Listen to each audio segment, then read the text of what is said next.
Mary Ann Nichols, Annie Chapman, Elizabeth Stride, Catherine Eddowes, and Mary Jane Kelly. The 5 canonical victims of Jack the Ripper were real women with real lives, not just entries in a murder file. Their names echo through history, forever linked by the brutal events of autumn 1888 in London's impoverished East End.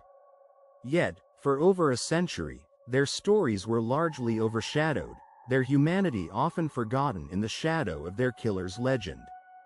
This narrative begins not with the killer, but with them. The year is 1888, and London, a sprawling imperial capital, struggles with deep social divisions. In its eastern districts, Whitechapel stood as a stark symbol of urban deprivation, a labyrinth of overcrowded tenements, workhouses, and gin palaces.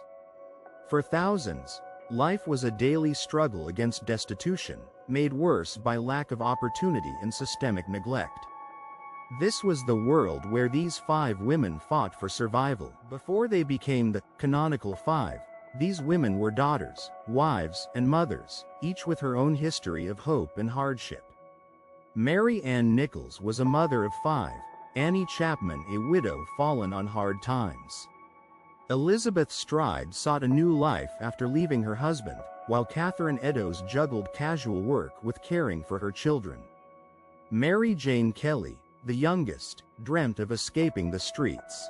The nightmare began on August 31st with the discovery of Mary Ann Nichols' body in Bucks Row.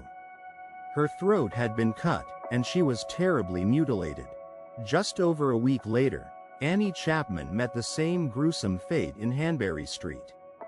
These brutal killings, occurring within the grimy alleyways of Whitechapel, plunged the community into terror. Police records from the Metropolitan Force show an immediate, desperate search for the perpetrator. Panic intensified dramatically after the double event on September 30th, when both Elizabeth Stride and Catherine Eddowes were murdered in the same night. Stride's body was found in Berner Street, Eddowes in Mitre Square, the latter showing similar gruesome injuries. Newspaper headlines screamed of a madman loose in the city. Public confidence in the police plummeted, as evidenced by archived press clippings demanding answers. The horror reached its peak on November 9th with the discovery of Mary Jane Kelly's mutilated body in her room at Miller's Court. This was the most brutal of all the murders, suggesting an escalating pathology. Unlike the others, she was killed indoors, behind a locked door, perhaps giving the killer more time. Police sketches and witness statements describe the grim scene, a chilling testament to the violence.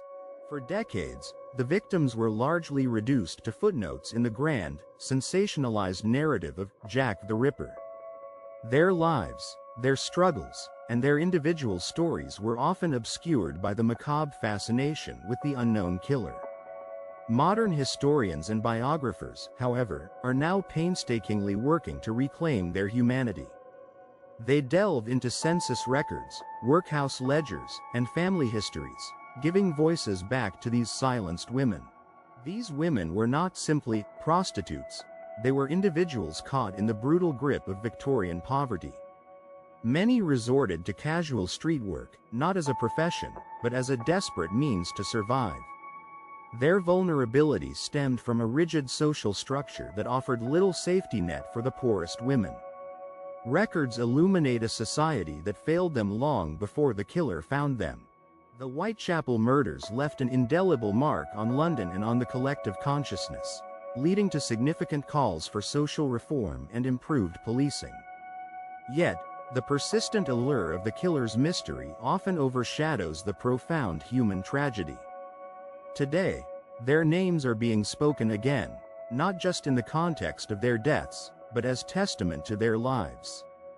The women are finally emerging from the shadows of their infamous killer. Despite centuries of speculation and countless theories, the identity of Jack the Ripper remains one of history's most enduring enigmas. We may never know who committed these heinous acts, or why. But in remembering Mary Ann, Annie, Elizabeth, Catherine, and Mary Jane, we acknowledge the true cost of those dark autumn nights. Their forgotten lives, now brought to light, whisper a haunting truth about Victorian London's forgotten souls.